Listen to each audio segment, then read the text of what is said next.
and introduce our teams for battle number 3. As you can see, we have the Pallet Penguins and the Mythical Mermaids here. Both really strong teams up against each other, and we will see who comes out on top soon by introducing, not by, but we will introduce our first team, the Pallet Penguins, led by Beast Penguin, playing for the St. Jude's Children's Hospital.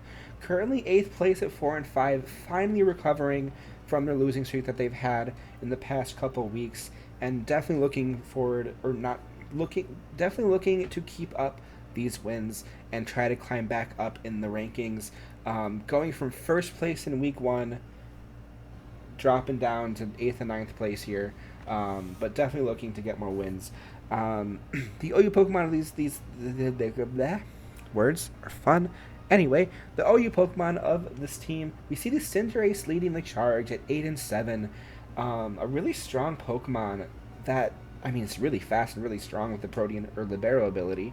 And the Hydreigon is at 6 and 2. Hydreigon is another Pokemon that has just really good type coverage and really good special attack stat to be able to follow up with that type coverage. These two, I'm struggling. These two Oyumons are definitely strong. We see the UU Pokemon of the Gengar at 5 and 6 and the Swampert at 6 and 5. This is actually kind of funny. We see the Gardevoir at 5 and 6 as well. I see a pattern of forming. 5 and 6, 6 and 5, 5 and 6. Anyway, Gengar and Swampert, two Pokemon again that are just really, really strong, but in different ways. The Gengar having more of the speed, with the Swampert having more of the bulk, but both really strong Pokemon here. The RU Pokemon, we have the Gardevoir at 5 and 6, the Swellow at 3 and 3, and the Heracross at 0 and 2. Do you need to drink some caffeine? It's not the caffeine that's the issue. I mean, I do have caffeine in my fridge getting cool. I have Monster in my fridge getting cool, but it's more of my brain being dead from judging all day yesterday. So I go from working with numbers literally for 12 hours yesterday to trying to read numbers here. It's just really difficult. But the Swellow, I'm kind of looking to our cat's fighting downstairs. I'm looking to see more from the Swellow, because this Pokemon at 3 and 3 is able to do just so much. You never know what to expect when this Pokemon hits the field. It's either going to be a really fast special attacker. I'm doing my best. I'm doing my best here, right? A really strong special attacker or a really strong physical attacker with guts. You never know what to expect when you see a Swellow. The NU Pokemon, we have the Duraludon at 3 and 3, the Heliolisk at 0 and 2, and the Muck surprisingly making its first appearance last week and getting a knockout. The Muck is a Pokemon that Penguin has said several times that he is not going to bring. But he brought it, and it popped off. So hopefully that'll change his mind about Muck in the future here. But the PU Pokemon, we have the Lapras and the Slacking. They have not been brought yet, but I am kind of hoping he does bring them. The Archeops is at 3 and 1. Hasn't really been able to show off since it got the 3 knockouts against the Sophic Sylveon early in the league. We also see the Gourgeist, who's at 2 and 3, is a really, really good Pokemon here as well. Bread hype. I have a cat named Brad. Does that count? I don't know. that comment really hurt my brain. I don't know what that means.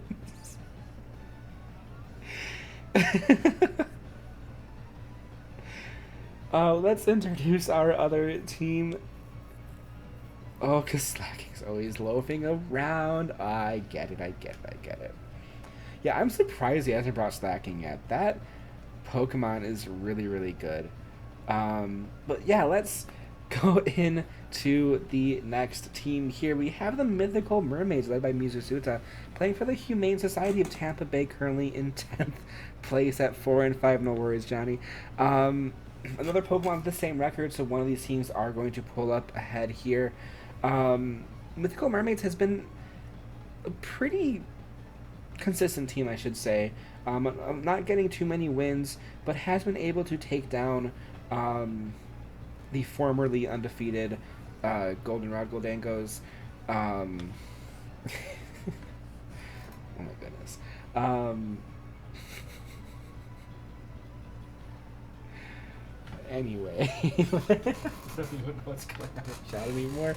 The OU Pokemon on this team, we have the Dragapult at a nice and even 6-6, and the Great Tusk is with a negative record of 2-3. I don't want to say negative. It's not a positive KD, I guess, but the Great Tusk surprisingly hasn't been able to put in as much work as it should be able to, but it has been getting burned a lot. It's been getting I hear cats fighting downstairs. There's so much going on that's just distracting me right now. Between chat being hilarious and cats yelling at each other downstairs, I'm just like brain dead. The UU Pokemon of the team, we have the Mimikyu at 4-5 and the Noivern at 4-4. The Mimikyu is a Pokemon that I'm kind of surprised hasn't been able to pop off as much as it should have been able to, because in the last league it was 41-10, I think. The Mimikyu is just such a really good sweeper.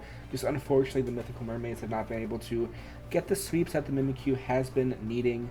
But the Argumons of this team, we have the Cloyster at 10-5, leading the team and breaking the 10+ KO record. We see the Roserade at 0-1 and the Miss Maggie's at 0-2. I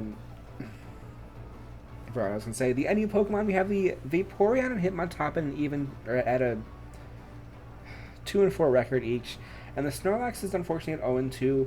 The Chonky Boy unfortunately has not been able to get any knockouts, but it does not mean it's not being used. It has been doing its job as just being chonky as heck.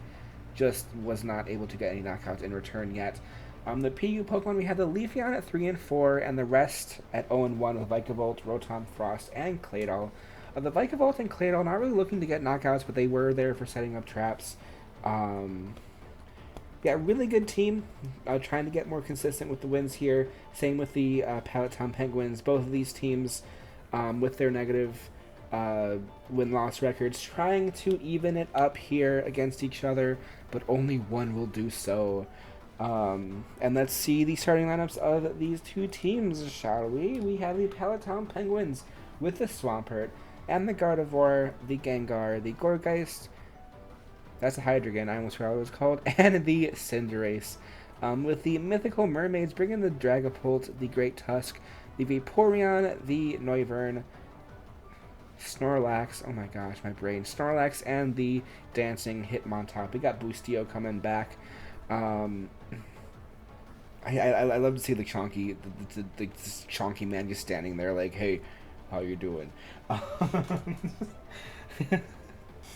Yeah, we got Lucio, the Boostio. I'm excited to see Boostio. But let's see the starting lineups of these two teams. Before we do that, I just want to say we got Chonk, Chonk, Chonk, Chonk. Got some chonky mons on this field here. Let's see the starting lineup of these two teams for battle number 3 in week 10. The Pallet Town Penguins lead with the Gardevoir, with the Mythical Mermaids leading with the Great Tusk, Elon Tusk. Alright, the Photosynthesis activating the attack, but immediately switching into Aqua, the Vaporeon, with the Simp Penguin tracing the Water Absorb. The Moonblast doing some pretty good damage here, but not too much.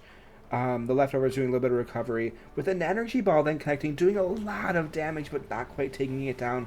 The Vaporeon going for a Wish here.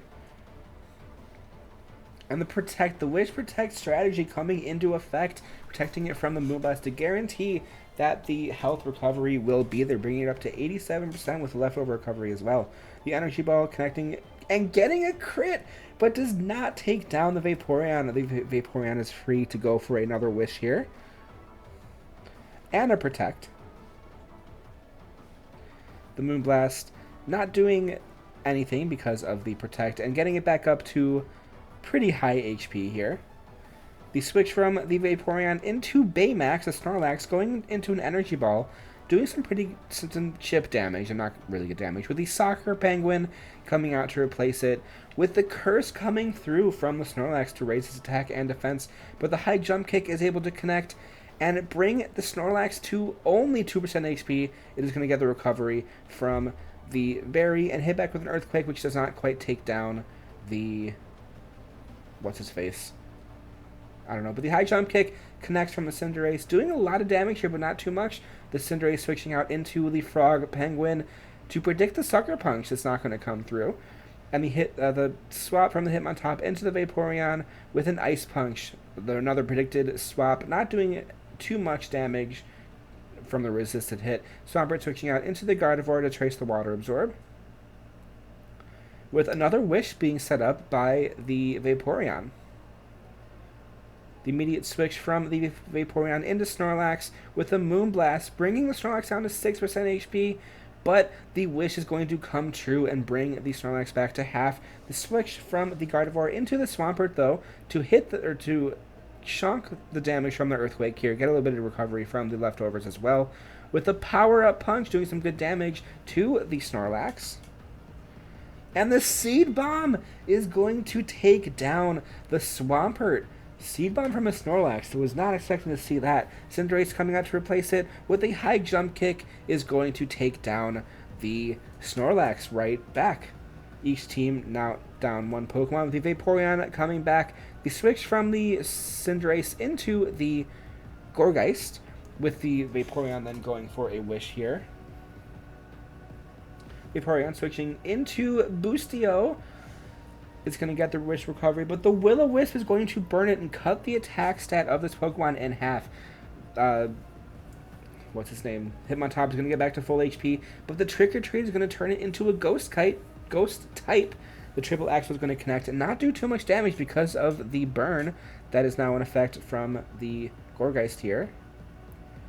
The switch from the Hitmontop into Elon Tusk. The Poltergeist obviously failing because it used the booster energy before. The Ice Spinner is not going to do enough to take down the Gourgeist, but the Will-O-Wisp is going to burn the Great Tusk and cut the attack stat from the Great Tusk in half, which is pretty huge from a Great Tusk. The Great Tusk, though, is going to be able to take down the Gourgeist with another Ice Spinner, with the Gardevoir coming in to replace it. The switch from the Gardevoir, though, into the Hitmontop, and the Intimidate tracing itself, and each team getting a lower attack stat. But this, what's-his-face, Hitmontop is just hurting because of the 3 times attack drop, I think. The Moonblast, though, is going to be able to take down this Hitmontop here. The Dragapult, though, comes out to replace it with the Gardevoir switching out into the Hydreigon. A Shadow Ball is going to, of course, do a resisted hit, but it does crit and do some pretty good damage to this Hydreigon. The Dark Pulse is able to outspeed and take down the Dragapult, though. And Hydreigon outspeeding Dragapult. That is interesting. Great Tusk then comes back out, and the immediate switch from the whatever it was into the Soccer Penguin to try to just sack it off here to get a clean switch into something else, I'm assuming. The Elon Tusk now at lower special defense and burned with the Headlong Runch is not going to take down the Gardevoir here, with the Energy Ball able to take down Elon Tusk. Noivern comes in, though. Toothless, I love that name. The switch from the Gardevoir into the Gengar, though, with the Air Slash doing so much damage, but it's not quite enough to take it down. The Air Slash, though, is going to outspeed, but disable the Air Slash from this Noivern here. The Hydreigon coming back out. The immediate switch from the Noivern into the Vaporeon to eat a Draco Meteor here. Just monch it up. The switch from the Hydreigon, though, into the Gardevoir. The Gardevoir tracing the Water Absorb here, with the Wish then coming through from this Vaporeon. And the Protect, of course, is going to guarantee that it's not going to get hit and going to get back to full HP here. The Wish Protect stall is in full effect. The Moonblast doing some pretty good damage and dropping the special attack of this Vaporeon with the Scald, although the Gardevoir has traced the Water Absorb and it does get healed instead of damaged. The Moonblast doing a little bit more damage to this Vaporeon, but the Vaporeon is going to go for another Wish to just be annoying and stall it out here. Another Moonblast coming through, and the what's-his-face Vaporeon just protecting itself, trying not to fall. The Wish, though, the Wish protects spam. The Wish Protect spam in full effect here.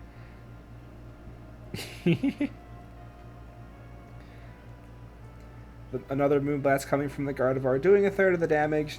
Another Wish from from the Vaporeon. The Energy Ball, though, connecting, but it's not going to be enough. With another Wish, though, not able to be in effect, though, from the Vaporeon. I'm confused. It protects now, not... My brain is not working. Thunderbolt coming through from the Gardevoir, though. Brain. And the double protect attempt failing here with another Thunderbolt doing some pretty good damage. Another Thunderbolt bringing the Vaporeon down to 5% HP with another Wish coming through. No Protect this time, though, so the Thunderbolt is able to take down this Vaporeon. Just the Noivern is left. Noivern goes for the Shadow Ball, is able to outspeed and take down the Gardevoir. Just as Hydreigon, though, does the Hydreigon outspeed. And it does. The Draco Meteor connects and takes down the Noivern. The Pallet Town Penguins coming through with the win. The very close win here, though. Just the stall battle, unfortunately, going to the favor of the Pallet Town Penguins here. A really good showing from the Mythical Mermaids. Again, showing a pretty different strategy than we've seen. Going for the wish switches to try to get more healing towards the rest of the team. The Pallet Town Penguins just coming through with the win here.